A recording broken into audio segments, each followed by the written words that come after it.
Hey, Magic the Gathering players and collectors, and all the amazing people out there. I love all your faces.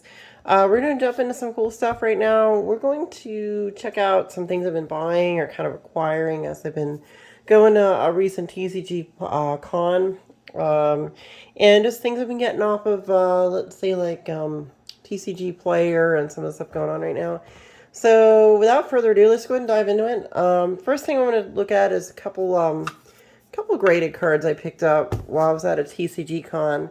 I was able to pick these up at a considerably good price. Gentleman wanted to, I think it was two different fellows. They just wanted to kind of get rid of them and, pass, and I guess just go ahead and sell them for cash. And I just happened to be there in helping work a stall, and I went ahead and purchased these from a gentleman. I was at a table and I was working on the table. So let's go ahead and take a look at this one. This one really kind of caught my eye and I got a good price on it. So I'm pretty satisfied with this buy. I did put it back out on the table to see if it would sell. It didn't really sell at the con, but for now I think I'm just going to hold on to it and kind of see where it goes. But what we have here is I have Suchi from Antiquities. When graded cards are pretty great. They're just solid. Nothing you have to really worry about just getting damaged in there. It's solid as a rock, it is what it is. And the grade was really good. So it was a grade 9. It was a quad. So it's a quad 9. I know that's a big deal. I noticed that right off the bat, that 2 9-5s and a couple of 9s. This is a solid card. I mean, you really can't complain. I mean, look at I did notice there's slight on the corners, like there. Really high grade, solid card. Good pickup. I think I might have got him for like about $100. I think about $100, but I thought it would really be worth it to add something like this to my collection. And I was hoping to maybe get like $200 for it at the con, but no one bought it by the time I had to leave, so off the table, they just stayed there. So I just figured I'd take it home and just go ahead and add it to my collection. But really cool little card. It's Suchi. I already have one, but not graded. I mean, graded is cool. It is a reserve list card too, by the way. So he's never going to get a reprint. Maybe there's some lost boxes found somewhere in Wizard's Warehouse in Seattle. Hey, whatevs. I don't know, but as far as I know, he's not getting a reprint, so we'll go ahead and keep him. I have a feeling this is a good investment. Alright, next one we got is going to be this one. This was a weird one. The gentleman that had these, he had a lot of graded cards, but guys, you know what? Sometimes it's not a good idea to grade stuff that isn't going to get a high grade, or it's not worth a lot. So he had like some commons, like some foil, I guess legacy commons that he had graded and a Jace. He had a foil Jace graded, which, unless you're going to come back like a 995 or something like that, don't grade it. It's a waste of your money. He said he paid like $50 a piece to grade them, and I'm like, I'm sorry. I didn't offer him any money for those cards except for this one, because I was like, well, this is a bit unique.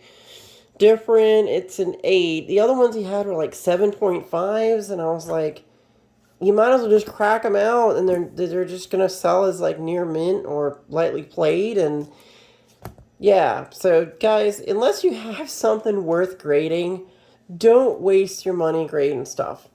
I mean, I'll be honest with you, he had like cards that I looked them up on eBay and on TCG Player. They were like 16, 17 bucks. One was like 30 something. I'm like, I mean, Suchi here, yeah, that's a good card to grade. Good. Obviously, it's in great shape. It's a reserve list card. It's from '94. It's ancient, but don't grade like some modern card that would go in someone's deck. And common sense would almost seem to say here you should probably grade good stuff and make sure you inspect your cards and make sure there's not a lot of dings on them or whatever, so that you pull a high grade, because you're wasting your money if you're sending these in and you pull like a 7 in surface. I mean, looking at this, it's all sealed up and all this, so I can't really tell the surface very well through all this. I suppose I could try to, let's go ahead and see if we get a better look at that through here. Let's see if it is a 7 surface. I don't know, guys. What do you think? Do I see any? It's the holder. It's really hard to tell because these old school foils, A lot of times what would happen to them is they would get cloudy just from being slipped in and out of binders, and dust would build up in the pocket sheet. So when they stayed in the binder, and they would get foggy and clouded and kind of weird. So that would sort of detract from the overall luster of the foil card. Now this one's a bit unique because it is an arena island, like a reprint of an old school island from way back in the day, Mark Poole Island. You don't see too many of these floating around, so I was like, okay, I'll make him an offer on this. I gave him, I don't know, I want to say 60, 50 bucks for it. My guess is it's getting 8. It's not really a high premium grade, so I was like, a little bit of premium, I guess, but it looked nice. Something interesting to add to my collection that it could go up. It is an arena land. I mean, they don't just make a lot of those, so I was like, well, neat to have. May not be worth a lot now, but, give me 5, 6, 7, 8 years. This thing could go up. You never know. So we'll set that aside. These two things are probably going to just get added into my collection for more of a long-term investment. Just stick them in the vault and hold them aside. Now, the next thing we're doing is we're going to take a look at what I've been getting on TCG Player. TCG Player, I've been picking up a lot of cards there lately. Mostly, I really like Magic art, and a lot of the Magic artists don't really do the art anymore, or some do, but it's just different, and I like some of the old school art, so I kind of wanted to just share some of these cards with you. I'm trying to acquire all these legacy foils that I can afford. Many of the cards I do want, I just can't afford them. They're too expensive in foil, and it'd be really nice if I could have them just because I like the art on them. Some of the mechanics on the cards are kind of mediocre or something really kind of crappy, but there's plenty of them that either whether they do or have good card mechanics, or really the appreciation is in the art and the artists that did these. So I've got a nice little brick here of just legacy foils that we want to go ahead and take a look at. So the first, Adam Rex did this art. I really like this original art with the angel on it. A Chromas Blessing. Obviously, this is a Chroma. She's one of the famous angels of Magic. Creatures you control gain protection from a color of your choice until end of turn. That's okay, I guess. It's an uncommon from Onslaught. Really cool little card. Another artist that is no longer making art for Magic is Terese Nielsen. She had some really good artwork way back in the day that just really stood out and had a specific style to it. I enjoyed Teresa's art. Unfortunately, some kind of controversy with her and some statement she made on social media got her, I guess, unemployed from Wizards, I assume. She still makes paintings and does all kinds of private work, but I don't think she's able to actually, make art for Magic cards anymore. I wonder if she went on to a different card game. I have no idea. I'd have to look that up. But so we got some Terese Nielsen stuff here. We got Morning. I liked the kind of the gritty style, and just almost like it's just a different style, and I like it. It's just cool. We got Stronghold Machinist. Again, another Terese Nielsen. Pretty cool. Kind of cool. It's not a bad card. I mean, you can pay 2, tap, discard a card from your hand, counter target non-creature spell. So keep in mind, if you have a dredge deck and you want to go fetch stuff, you have this card out. You basically kind of almost have, it costs 2 mana. It's not really a force of will or anything, but you have a counter spell, as long as it's a non-creature spell. So it's kind of cool, on a creature. Not the greatest card, but, I love the art on it. Next one's going to be Diplomatic Immunity. This card sees some, play in Commander here and there. But, again, really cool Terese Nielsen art. Really like looking at that. This third card is Gaia's Skyfolk. Again, Terese Nielsen. Just an old elf merfolk. You don't see that too often. I mean, guys, elf merfolk, really? I don't know many cards that have those 2 creature types on it, but it's still really cool. I do like the art on this. You can kind of see she's an elf merfolk. There's kind of like it's almost like some kind of mutation or some kind of magic. I'm sure there's a story in the lore. Guys, if you want to drop in the comments, tell me why there's an elf merfolk. I would love to know why that exists. This may have something to do with, I think this is Apocalypse. It may have something to do, what is this? Apocalypse, I think, is the name of this set, if I remember correctly. Pretty sure. Has something to do with that a bit. We got another Apocalypse card. It's Guay is Balanced. Now here we're going to get into Rebecca's work. Her name is Rebecca Gay. You know, for years growing up as a kid, I thought that was Guay. Guay. I live in the South. There's a lot of there's a lot of Spanish folks down here, and usually when you see GU like that, you would say Gua, or like I don't know, like Guava Ween. We used to have a celebration out here called Guava Ween and stuff like that. But apparently the name is Gay. So Rebecca Gay is her name.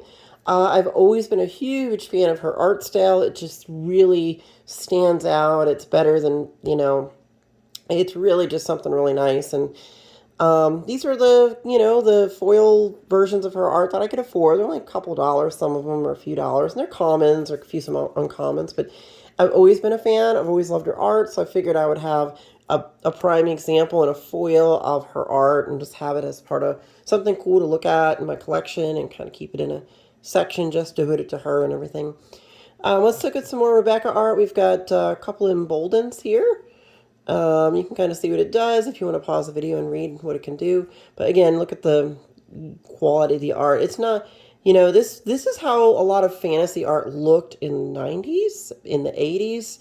I've got some old books when I was a little kid that the art in these books sort of looks like this. It's very similar, almost like a watercolor or a hand drawn, or even just like combination of pen and ink. None of this was done on computer. See, that's kind of the kicker. A lot of the art that wasn't done on a computer is really something worth appreciating and looking at. We've got ORA Fracture here. Again, you can see beautiful work. This is obviously not done on computers, because this was, what, 2000 and 2000. I mean, you could do things like this on the computer. It was very expensive, and the quality of the image you got out of it was nowhere near as good as you could do with just regular medium and materials. It just looks better. I don't know why. It just has more life to it. Here we go. We got Calden Mantle. Again, it's another Rebecca art. You don't find too many artwork of hers on red cards. It's very rare. You see like one or two. But this was one of them, and it was pretty inexpensive. It was just a common, so I thought it was kind of cool. It's got these abilities, It's not the greatest card, but, it's kind of cool. You can do these things when you enchant your creature, regenerate it, and give it +1/+0, or enchant a creature against trample at end of turn. So I don't know, maybe if you're running these colors, maybe, drop it on a creature, see what it does. Diplomatic Escort, again, it's a Rebecca card. You can kind of see again. Look at the art there. Isn't that pretty? She's got like a shell or something as a shield. That's really neat. Calming Verse, as you can see there. It's again, just the quality is so beautiful. I mean, there's just something special about this, and people don't realize nowadays how back in the day, when you got a mounted card, it was just like something very special. Don't get me wrong, there's a lot of really nice ones. Really, some of them have phenomenal art on them, especially some of the ultimate or the double master stuff that just recently came out is pretty incredible. But back in the day, something like this, a foil with that art on it, you cherished this, you kept it, and you were like, wow, I have something really super special, even though it's a common. Just the art and the foiling, and just the fact that when they foiled these, they didn't detract from the art. Like, they didn't foil over the art so it was blurry like they do now. That's the one disappointment when they make foils now, is that it's curl. Like, you don't see these curled. They're all straight. They're all nice and flat. There's no Pringles going on here. And the art isn't ruined by the foiling process. So it's really something special that they did in this time period, that they took the care to say, we value the image that's on the card and the artist. We want to show our player base that this is this person's art. We want to make sure it's not ruined by the foiling process. So that's one thing I really respect about these old cards like this. We've got Pulse of Lanoir. You can see some elves there. I'm assuming those are Lanoir elves. Pretty cool, huh? It's enchantment. The basic land you control is tapped for mana. It produces mana of any one color instead of its normal type. So you can kind of change up what your mana is doing. Kind of cool. Common. Dwell on the Past. You see what that does. Beautiful artwork. So pretty. Fog patch. We got 3 elves out in the woods in the fog. Really cool. Gaia's balance again. You can kind of see some of this iconography with the that kind of halo around the head. That almost comes from classical religious art that was done in Europe during the Renaissance. You see a lot of imagery that shows like a halo around someone's head.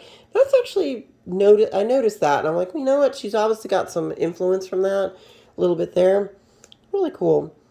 And then Querian Trailblazer. You can see these are really super pretty. Planeswalker's Favor. Look at that. See the creativity of adding this sort of like abstract effect in relationship to the motif of this, so it shows sort of like there's something kind of etheric or a little bit dreamy about it. You know, it's something really cool. Bloodline Shaman. Got another Rebecca card. Look at that. She's putting those things on her arm. Runes. Now we're going to jump into one of my other favorite artists from back in the day. I've actually met this artist before. He kind of travels with a medieval fair. So he'll come down here in Florida and he'll have he has a tent.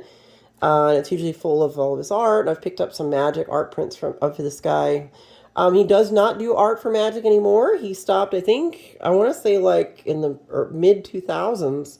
So it's been at least like 15 years since he's done art for them. But just the style has that sort of 1980s, early 90s gritty sort of like high fantasy that you'd see in Dungeons and Dragons books or Dragonlance or just magazines. And like just if you were, you know, into fantasy material and saw the art, you knew what you were getting into, you know. It looks like we have a Straggler Rebecca card here. Psychic Trance. We've got some Squeeze Embrace here. Again, another Rebecca art. Really super pretty. That's amazing. Protective Sphere. You can kind of see you there. Look at that. She's using her magic to protect her. Really cool. And of course, this is a more modern Rebecca card. So it seems like that Wizards and Rebecca are still talking, which is good. I haven't seen any of her art in recent cards, except for this lair. This is a secret lair, and I didn't have it, so I figured, you know what, I'll add it to the collection. It's really pretty, and it's another Rebecca artwork. See, and you can kind of see again on the lair, the secret lair. The foiling doesn't detract from the art, so that's again another plus. Okay, so we got Beard again. Again, look at the sort of fantasy style. It just has that feel, like it has that warm, fuzzy sort of, oh gosh, what can I say, like Dark Crystal. Like when you were a kid and you watched Neverending Story or Willow or what was it, The Dark Crystal, or I don't know, like all those movies that were fantasy related in the 80s just had a certain feel about them, and some of these cards just kind of have that fuzzy, warm feeling with them. I actually have an art print of this. I think I did a video way back on my channel about Edward P. Beard and some of the artwork I have of his. And I do have the art for this card signed by him and the actual card signed by him in a frame. So something I really kind of cherish. Let's see what else we got by Beard. I think that's it for Beard right now. It's the only foils that I could find or afford to purchase at this point. Then I have this card here. This would be Mark Teden, very popular Magic artist. Very interesting art here with the angel, and just again that halo and all this. This is just again the style, high fantasy, something out of an old school D&D book from like 3rd edition or maybe even 2nd edition. But these are more hand drawn sometimes. But in the day, you saw stuff like this more than you see like this computer generated stuff. This is probably one of this guy's best arts for Magic. This beautiful angel here. She's got blue hair. It reminds me of World of Warcraft that I used to play around that time. This is from 2002. No, actually, it's before I played World of Warcraft, so it goes a ways back. But you can kind of see here, how pretty this is. You know, she's got her wings out. Like, normally angels, they have different, the wing structure here is different than most angels. I think it's amazing. It's really, really pretty, you know. They don't make cards that do this. And of course, the way she's dressed, nowadays people are a little more sensitive and think that this might be, an objectification of women. I know a lot of women that dress like this, not because they want to be objectified, but they want to cosplay or do something like that.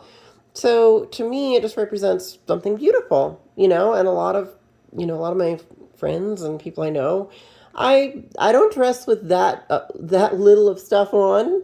Um, I do have cosplay sometimes or go to the goth club and things. But I usually have more clothes than that on, I would say. But I know some of my friends, they yeah, sometimes they don't have much on, but it's a goth club, so anything goes really.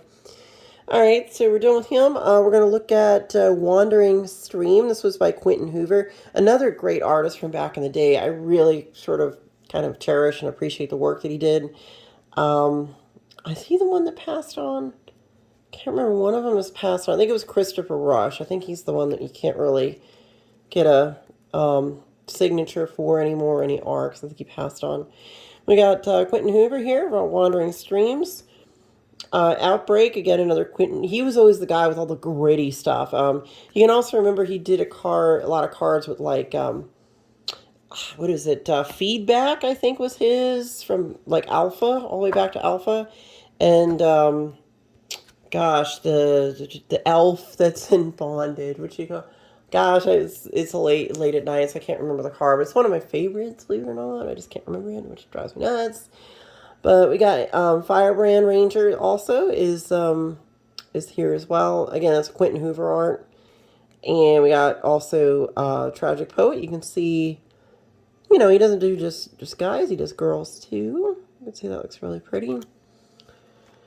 This was by Greg and Tim Hildebrandt. Strangely enough, my mom actually met these guys back, she used to live in New York, and apparently she was in the art scene and went to a lot of art galleries and things and was an artist herself.